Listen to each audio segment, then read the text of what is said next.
Well, I was expecting to be on the beach this week, but unfortunately, the council has spoken, and there was an 11th Kusama slot auction that just ended, and we're here to talk today with Interlay, the winners.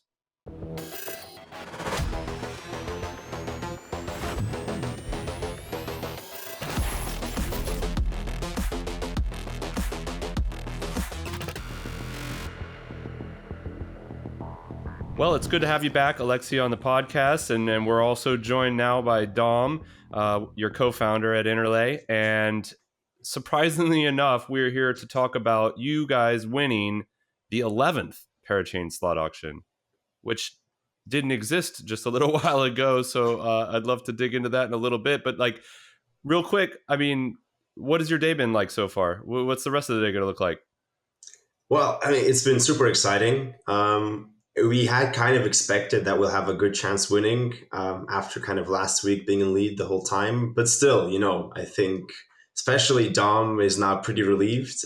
He's had a very exciting morning going live. So maybe, yeah, he probably can comment more on that one. Yeah, I think there's a real block production anxiety when you're starting a parachain. You never really know if it's gonna produce blocks. You're setting up all these collators and nodes until 2 a.m. yesterday, and they're like, okay, let's do live final tests. There's always something that you can still do, right? And then this morning, like, it all went quite smoothly. Like we got onboarded as a parachain. We immediately start producing blocks, so now I'm quite relieved and happy that this is working. Although I kind of know it's just the start to going live, but super happy with the team as well. Like, everybody pulled a lot of weight like of the last week, so it's really good to see that. Well, that certainly makes me remember how lucky I am to be at a company with 2,100 people to do a lot of the work and support. Small teams, it's a lot of heavy lifting, I imagine. And one of the great things too that you guys have done is you've gone ahead and wrote out this like incredibly detailed background and story on your Medium about everything that happened, because obviously getting to an 11th slot auction is not something that was planned, and there was quite a lot of interesting tension, I guess, building up to this whole thing. But like, I mean, maybe you could just kind of share some of the highlights of that whole journey. And like, I mean, I know we spoke recently, Alexei, but like since then, I mean, like, has it gotten crazier? Has it just been straight crazy the whole time, or what's been going on? I'd say it was an emotional roller coaster. So we started pretty slow. We were a bit late to the game. We announced pretty late that we're going to go to Kusama, and of course, you have a lot of catching up to do in terms of community building and education. And we were only at like around 15,000 KSM when other teams were maxing out already on the first crowd loans.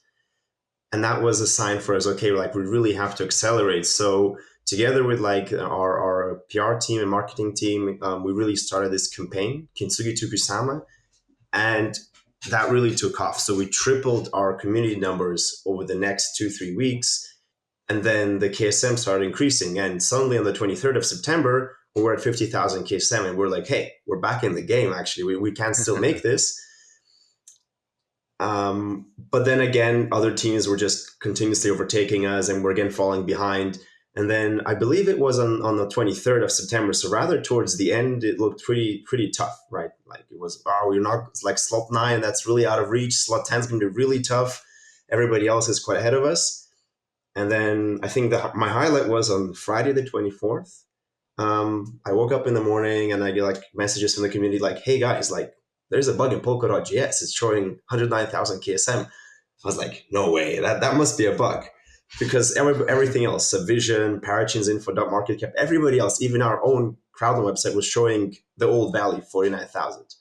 It turns out that they had a bug, we had a bug, and Polkadot JS was actually correct. And in the course of that day, we got 70,000 KSM in. We don't know where it came from. So thanks to whoever decided to kind of... It's like the best bug ever. Yeah. But that really kind of, that was really, okay, hey, we're back in the game. We can win this. And then I guess like, jumping ahead, the other teams continued the competition, really collecting KSM. It was really a tough race. between us, Parallel, Heiko, and Altair. And in the end, something happened which was quite interesting. Altair won slot 9, despite being in lead only the first 2 days. And it was a tough situation for us because we're big fans of them. We have a good relation. But of course, now that they won, we had no more chance of winning slot 10 because when we started the crowd loans, we decided, well, we're never going to need more than 200,000 KSM. That's way more than slots 3, 4, and 5 needed. And now this is exactly what basically cost us the win of slot 10 because we had no chance of beating Heiko, who had just a higher cap. So yeah, we had already basically lost. We had accepted that, okay, it is what it is. We basically have to prepare for the next auctions. And then suddenly this idea was born that, well, the crowd loan is still running. Why not open another 11th auction? And to be fair, I'm not fully up to speed how exactly this whole thing developed. We also then, once the discussion started, we decided to stay out because we were obviously biased. And, us just entering the discussions would have probably not been a good idea. So you guys didn't have anything to do with this idea popping up. It just the community itself just spawned the suggestion that maybe because the crowd loans were still going, the auction could come off. So I believe so. What happened is that we had discussions between Altair and us that, well, we could ask for it. And I'm not sure who made the first push, but I know that the conversation started. And of course, when asked, we said, of course, we're in favor. And we kind of indirectly expressed that, of course, we will be obviously in support of having all 3 teams being able to go live, because in the end, it's not a competition of, who goes live and who doesn't. It's just a matter of timing. And the more Parachains we can onboard, the better. At that time, we were actually, so that when we first kind of heard of this possibility, we were actually ahead. We still had the chance of actually winning. A day later, we were again falling behind. So it was really just back and forth. And yeah, in the end, it's for the community to decide, and council thought that it makes sense to onboard another Parachain. And it's not that they said Kintsugi can go live, they just prolonged the crowd loans, and we happened together with Altair and Parallel to just be the teams that were so far ahead of everybody else. It's pretty cool that the community could just come together and kind of come to that conclusion. I guess even talking with Altair after they won and how shocked they were, I never really thought about the downstream ramifications of them winning ahead of it's I didn't even think about a team like you guys. It's oh man, you guys kind of screwed us here a little bit, because of the way that it was laid out. But I guess it all ended up working out. So that's pretty incredible story. And I guess it does lend itself to the expect chaos kind of mentality for this whole thing. Well, as far as the cap goes, looking back, do you guys think that you would have done something different about how you set the cap? Or are you thinking about this in terms of going forward with the Polkadot auctions? How has that changed your thinking around the cap? It's a good point with the cap. Right, when we set the cap, I guess Moon River hadn't happened yet. So basically, we looked at auctions 3, 4, and 5, and they were all around 130,000 KSM, and we're okay, should be solid 200,000. Should be. Yeah, should be, right? And then, boom, Moon River happened, and people realized what an opportunity these auctions are. And I think that changed really the game. If you look at the auctions 6 through 11, how much more KSM is being locked there right now. For the Polkadot auctions, we haven't really decided on any caps yet because nobody really knows how much dot you will have to provide.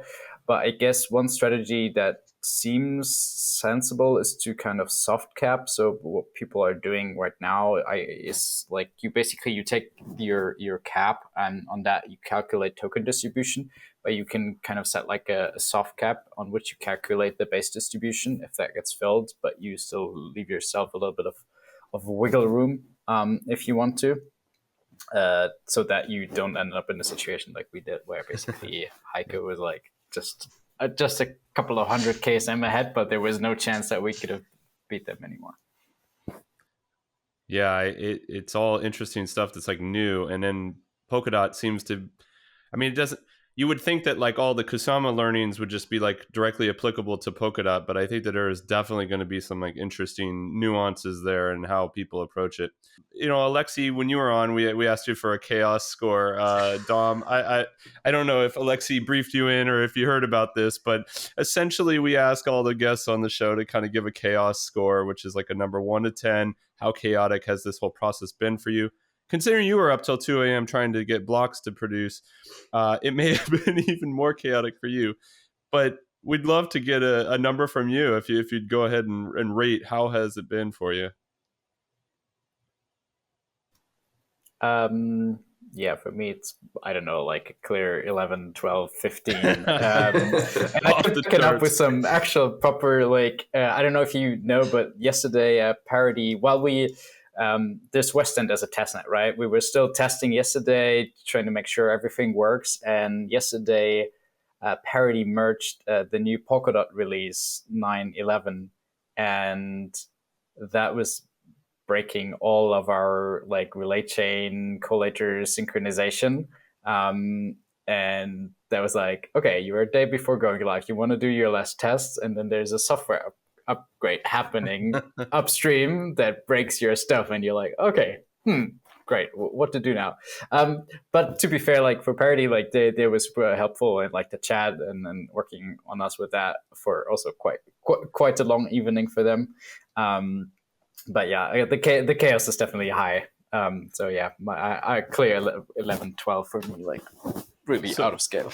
So when Gavin tweeted out that like it's the miracle of Polkadot that you can upgrade the network seamlessly, were you like, oh yes, very seamlessly as you're trying to? Yeah, it basically broke our collators, it broke our crowdloan website, and we're like, okay, this is great. Like still the blockchain works, right? But it's like a little bit more notice would have been nice, but I can also understand because there's Sub-Zero is going on right now, right? So it's I guess they wanted to have stuff ready for that, which I can understand.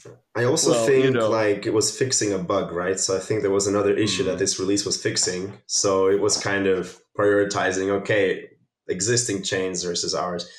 But yeah, I mean, I guess it's still great that you can upgrade this quickly. I mean, more than a few hours would be helpful, but it's definitely better than 2 years. Yeah. I mean, I guess surprise has kind of been his thing throughout this whole process. I mean, speaking of surprises, I just saw very briefly before we came on today that Gav had mentioned that he could see the first Polkadot Parachains going live in mid-December, which is pretty exciting. Pretty, I mean, in terms of timeline, that's got to be crazy for you guys too, right? Because you got next few weeks, some months, you're going to be working on a bunch of things, just trying to get this out, and then you got Polkadot's bearing down on you right after that. What does your timeline look like, going forward right now? I see everybody wants to answer that question. It's always hard to talk about timelines, right? When you're confronted with bleeding edge technology. So, but what the process basically looks like for us is right now we want to make sure that basically the Kintsugi chain is running fine, it's producing its blocks. Then we're gonna onboard like one of our vaults, so the entity that holds Bitcoin in custody. And we want to do our tests there, make sure we're minting the first KBTC that you can then use on the Kusama ecosystem. And when that all runs smoothly, I think then we have now from our Kintsugi, basically we have a lot of the material that we need for the Polkadot crowd loans, like the website, the material. We're gonna do some tweaks on the token model, and there's something that we can tease a little bit how governance is gonna change a bit or there's going to be a relationship between Kintsugi and the Interlay networks, for sure. And regarding timelines, realistically, I think the Interlay InterBTC network on Polkadot that will come next year. I don't expect us to launch that this year. Still, we want to make sure that Kusama is working fine, and then when we have a good feeling for that, then move on to the Polkadot ecosystem. I guess maybe to add on to that, so. Like with this timeline of like the Polkadot auction starting in mid-December, it actually fits quite well. So it is like soon, but it still is quite a bit of time until then. And that will be the time where we basically probably will be toward looking at the end of this Kintsugi go live process, hopefully. And of course, we will go to the auctions on Polkadot. Like if we're never, not any chance that we're missing out on the action, even if it's probably going to be tough for the first two slots. I think now with like being live on Kusama and being able to also show traction and that the system works, I think we stand a good chance. And also we've learned a lot. Like we know that it's like coming in, starting the process 2 weeks into the auctions is not a good idea.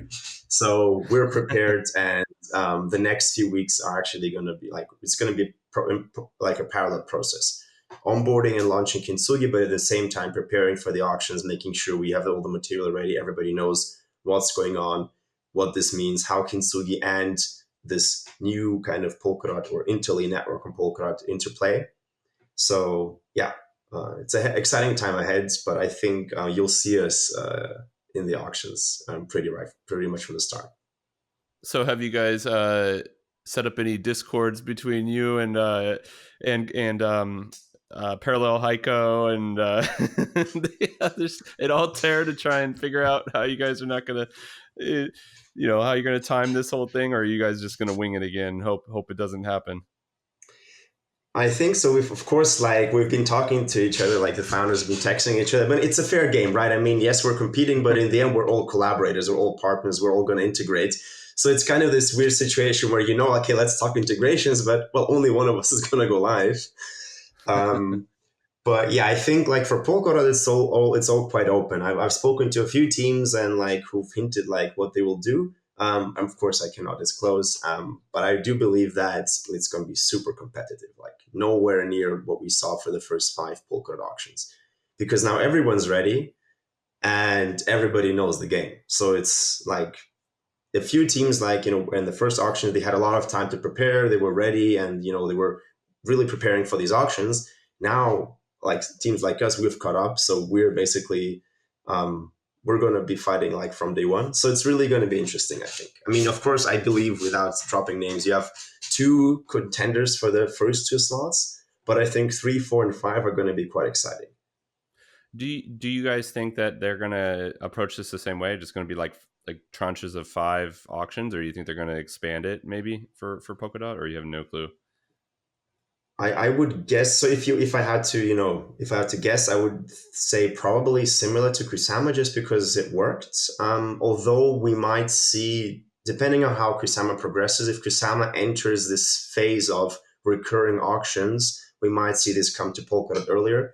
But then again, I think getting like the maximum amount of Parachains into Polkadot that is stable and secure, and we've seen that on Kusama. I think that's probably going to be priority. Yeah, I mean, I think one thing too that you can underscore is like Polkadot is a much bigger network numbers wise than Kusama. So, just doing 5 may be like incredibly tougher than what Kusama has seen. So it'll be really interesting to see how that goes.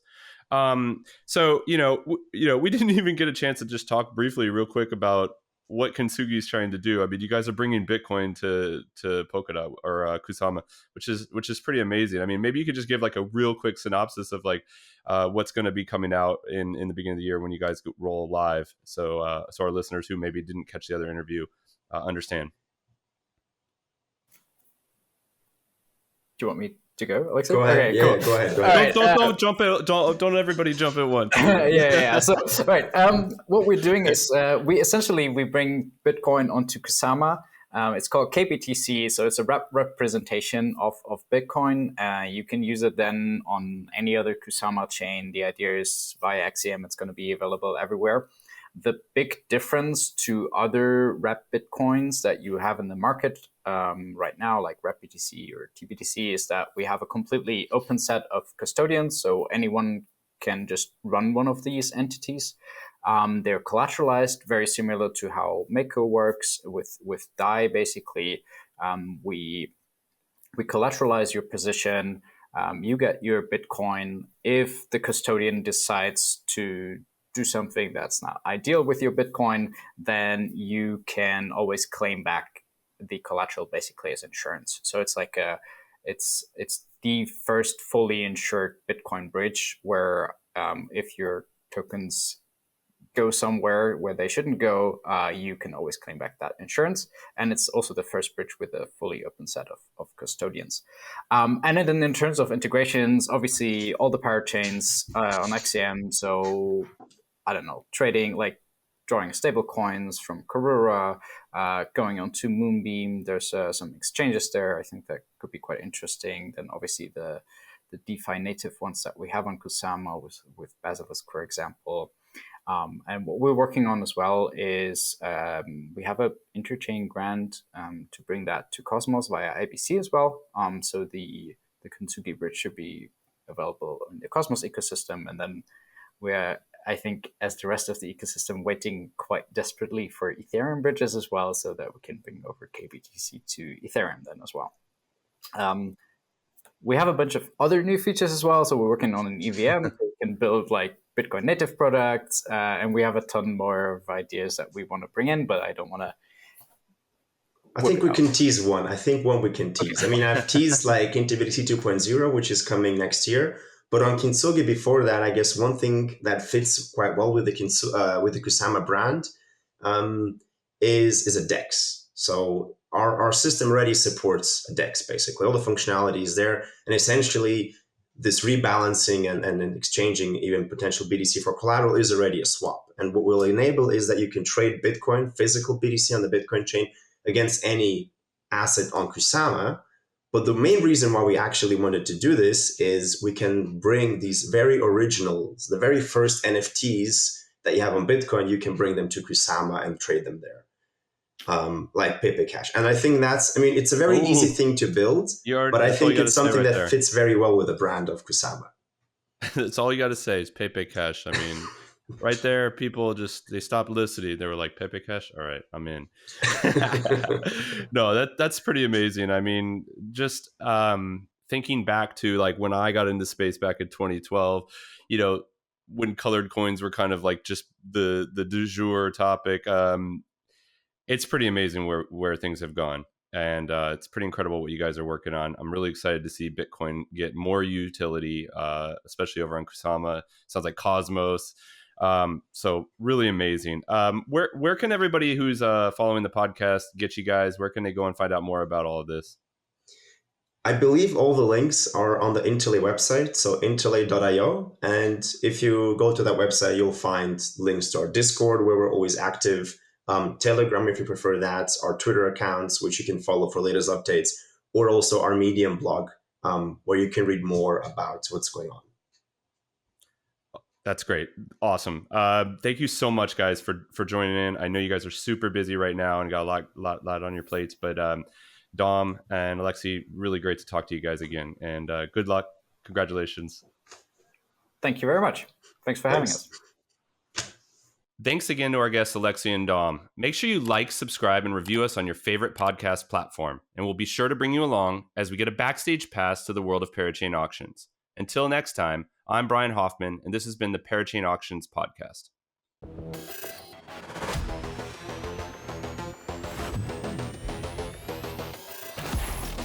This content is not financial or investment advice. All interviews and discussions are opinions only. Kraken does not endorse the accuracy of this content. None of the following information should be construed as a recommendation to support any specific Parachain project or to participate in Parachain auctions in general. See our